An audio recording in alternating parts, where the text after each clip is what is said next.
I think so. It's enough so that when people pull me aside secretly and go, "Is there going to be a season 5? Is there going to be?" I say, "You will be satisfied with the end of season 4." I think everyone that is attached to these characters, and everyone that's attached to Superman in general, and even the Arrowverse at large, because this is the end of what all that was. I know we weren't technically a part of the Arrowverse, but this is the spiritual ending of it all. So I think it will be a really satisfying ending.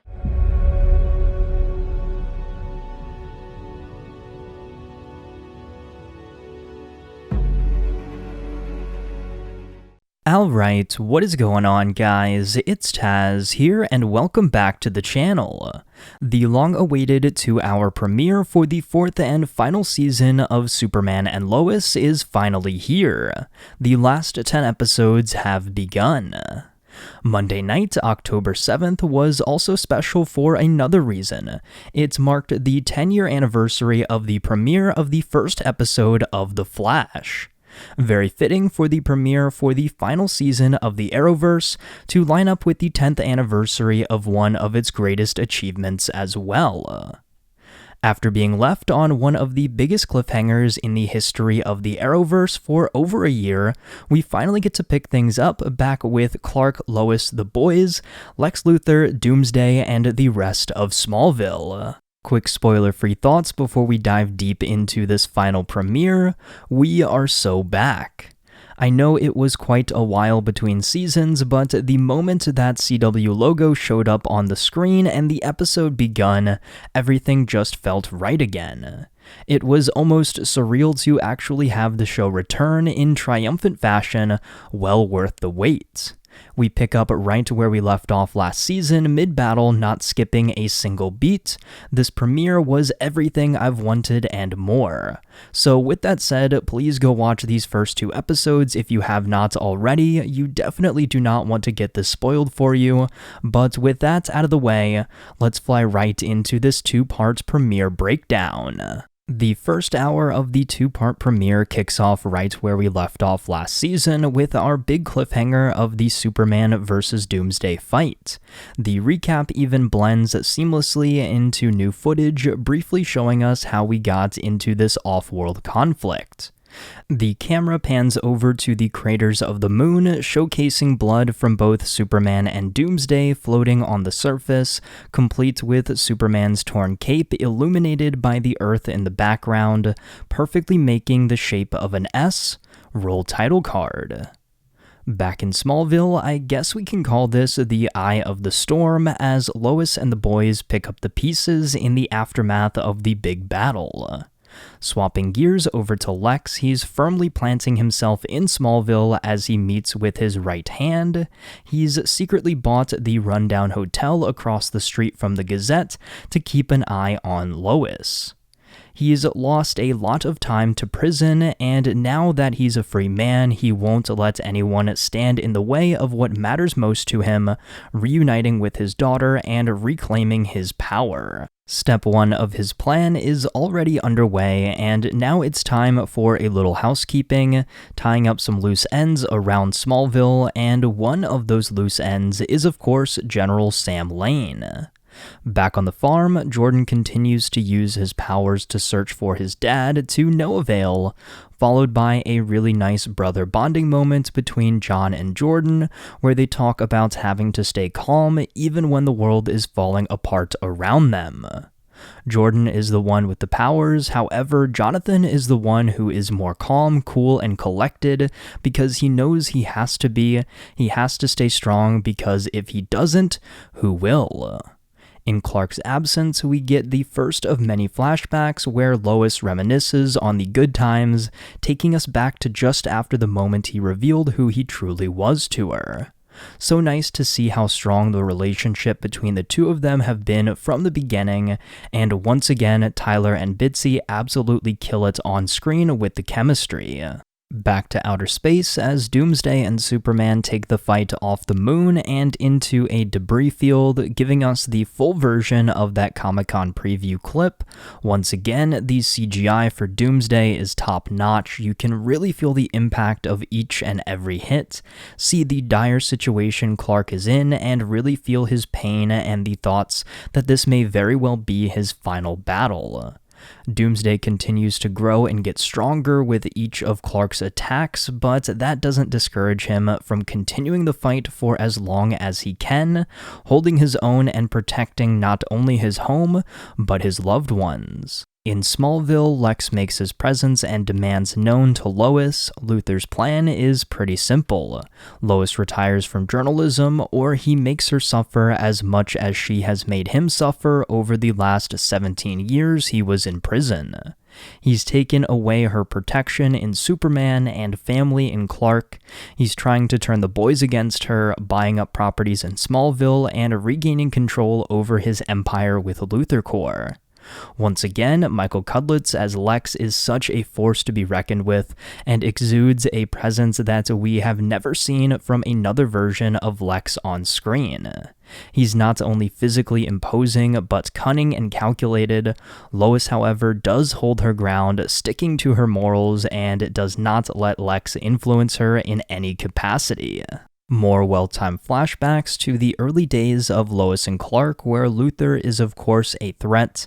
I did also love the classic Lois Lane outfit, complete with the purple. Checking in on the hostage situation of the episode, Gretchen has General Lane tied up as we get a pretty nice yet sad moment where Sam reflects on how much this betrayal hurts. All the while, Jordan and John discuss worst-case scenarios in their grandfather's disappearance while waiting for a sign of life. Just as Gretchen gets the order to execute the general, he makes his great escape, only to inevitably get knocked out before he could get too far. Continuing on, Lex pays a visit to the boys at the diner in quite possibly the most tense scene of the whole episode. Once again, laying out a bit of his plan in Smallville, trying to sway their opinion on the circumstances surrounding everything between him and their parents. We get a little more added context on Lex's prison sentence with another flashback, this time Afro Lex and Lois once again showing us that while Lex may have deserved to be in prison, of course Lois did jump the gun a bit before getting all the facts in the case that finally sent him away. The boys discuss their encounter with Lex and are eager to go after him. However, Lois wants to play it smart and try to keep the boys safe, redirecting their attention to finding General Lane. Lex and his goons decide to bury Sam alive out in the middle of nowhere, once again to send a message to Lois that she has no one left to protect her. In the nick of time, Jordan hears the final piece of the puzzle needed to locate General Lane.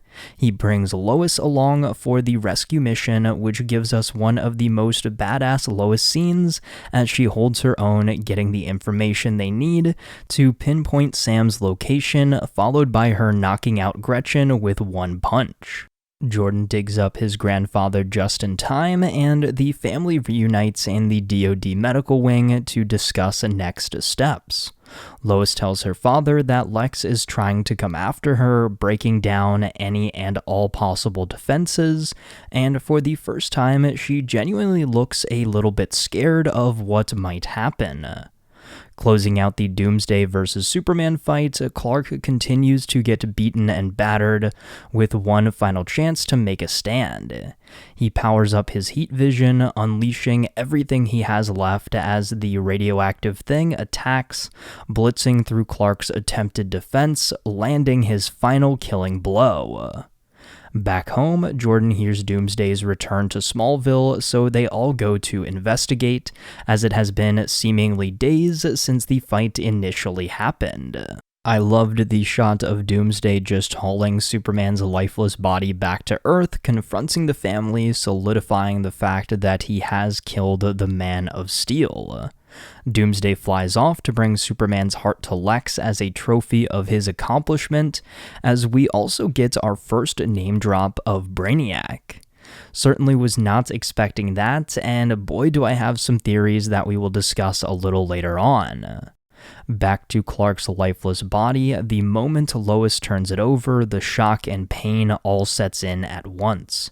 It has happened. Superman was beaten, and not just beaten, his heart has been ripped from his chest, her husband is dead, and Lex Luthor is the cause. We get some heartfelt flashbacks to the good times as Lois begins to get overwhelmed by emotion. Once again, such an amazing job by Bitsy Tulloch with the huge emotional beats. Not only does Lois have to experience the pain of losing Clark, but she also does her best to shield her boys from the reality of the situation. However, everyone knows what has happened. They've witnessed the death of Superman. As the first episode wraps up, Lois's pain and sadness slowly turns more stoic, knowing who has done this and what must be done going forward. Continuing the episodic trilogy that began with the Season 3 finale into the Season 4 premiere and now the second episode of Season 4, we pick up right where we left off. In the middle of Smallville, Lois and the boys mourning the death of a husband, father, and protector to the entire world. A different perspective of Doomsday's delivery of Superman's corpse shows us the point of view of the people of Smallville watching their protector at his lowest point. Lana and Sarah show up just in time to help clear everyone out so Jordan can fly his father to the fortress and see if any Kryptonian technology can save him. There we learn from Holograndma that without his heart, there's not much she can do for Clark. Kryptonians can regenerate damaged body parts and organs, but not grow entirely new ones. So that gives us our MacGuffin, Superman's heart, the key to saving Clark, which is of course now in the hands of Lex Luthor. Back on the farm, Sarah and Lana show up to comfort Lois and John, as well as formulate a plan on how they can get through such a tragedy. Elsewhere, Lex and his right hand have a drink to celebrate the death of Superman and enjoy the moment the world is without its protector. Back at home, Jordan and Jonathan debate over what is the best course of action to take regarding getting the heart back from Luthor's grasp. Jordan is eager to be the hero and step up in his father's absence, while John is a little more apprehensive about going through with the plan. Lana and Sarah want to do everything they can to help the Kents and stand up to Lex without making their own family a target, meaning Lana can't outright block Lex's quest for property across Smallville. However, she does later investigate into it a little further. Lex meets with a Luthor Corps representative, and Jordan decides to crash the party, demanding that he hand over Superman's heart. However, this whole operation doesn't necessarily go as planned. Lex seems mostly unfazed by Superboy's antics, and simply tells Jordan that next time he comes after him, he better be ready to kill him. Ice cold Lex Luthor. All the while, John discusses the hasty plan with Sarah where she tries to be the voice of reason while also understanding how important it is to get that heart back. At the Gazette, John finds Lois writing her article simply titled The Death of Superman. This gives way to an emotional heart-to-heart over the pain that comes with losing Clark, but the importance of telling the world that Superman really is gone this time. This leads into maybe my favorite scene of the episode. John and Lois follow Lex into his hotel to confront him about the heart, where Lex is not so easily rattled. Lois thinks she has the upper hand, that is, until Lex drops the bombshell that this isn't the first time today someone from her family has threatened his life. Jordan's carelessness not only exposed himself and his powers to Lex, but also outed the fact that Clark was Superman to Lex Luthor. I also loved his little jab at John, asking if he had powers as well, and then saying that it was probably for the best that he's powerless, as superheroing is a dangerous line of work. Lex leaves Lois and John with a threat that if they come after him again, they won't walk away from it. When Lois gets home with John, she immediately reprimands Jordan for his recklessness that led to the exposure of their family's secret to the most dangerous man they've ever faced. Yeah, not the smartest play there, Superboy. Later, Lois meets with Lana to discuss the fallout of Superman's death and what might happen if the world finds out who Superman really was.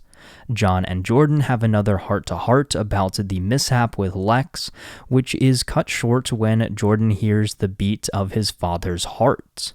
Back at the diner, Sarah lets John in on her plan to keep Lex occupied, which should give him enough time to search his place for any evidence of the heart.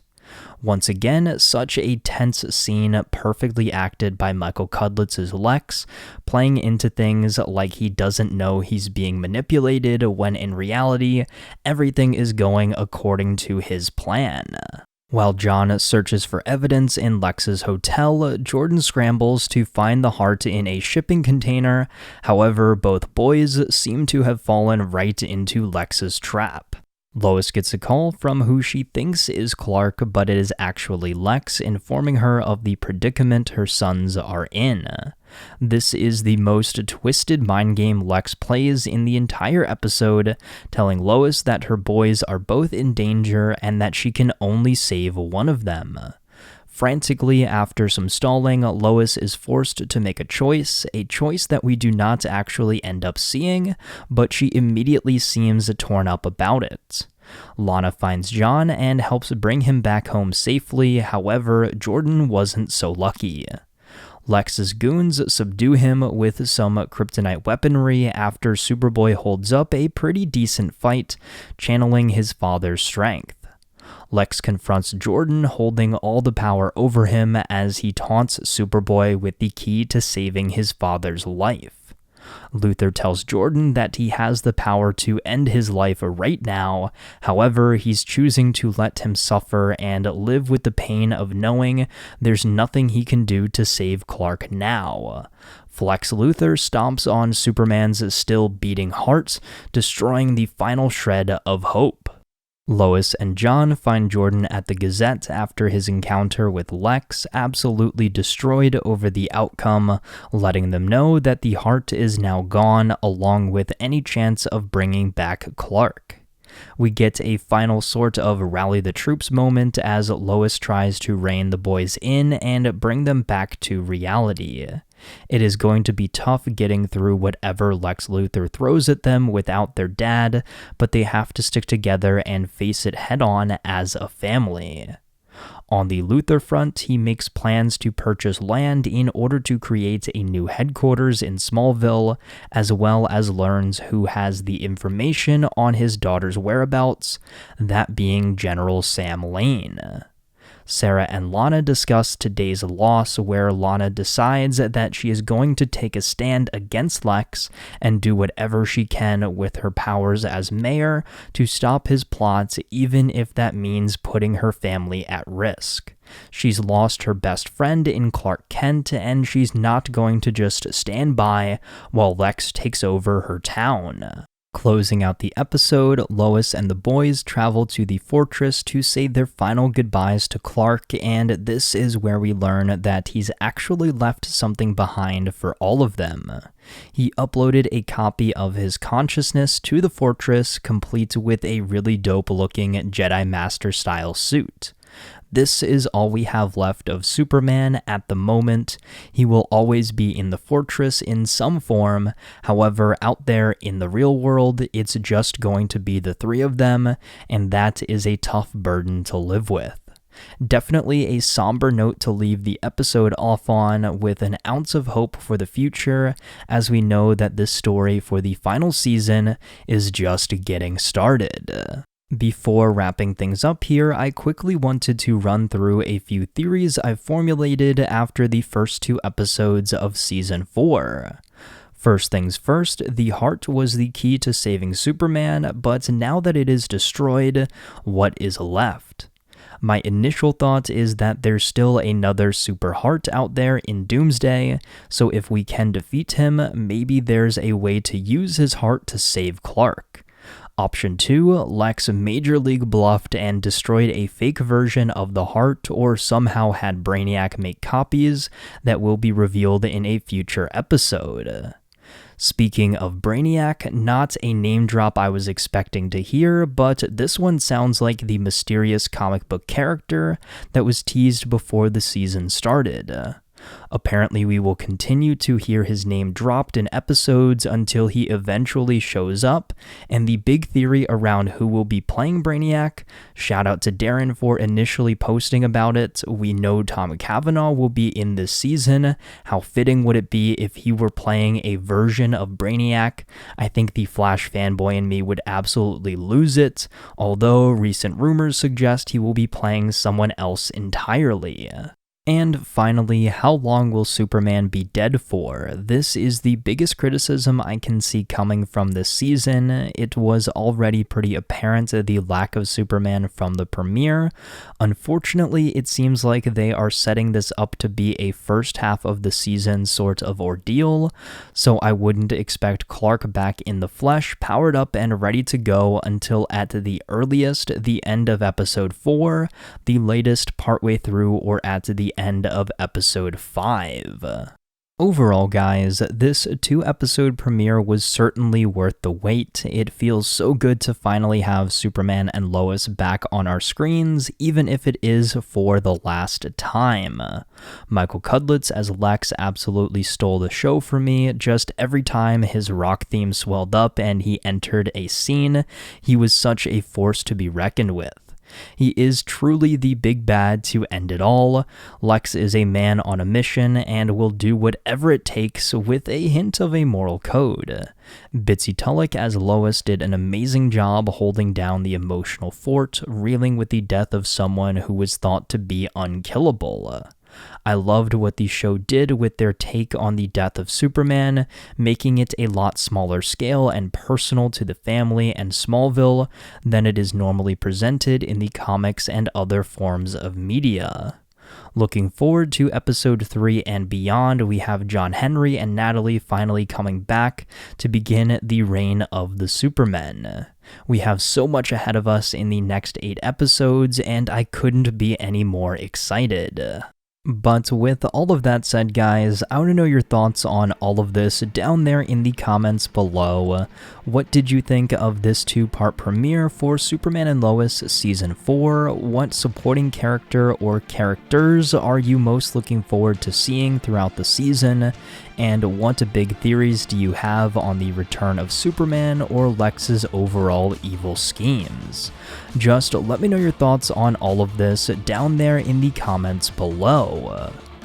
But until next time, guys, it's been Tazz, and I will see you guys in the next video.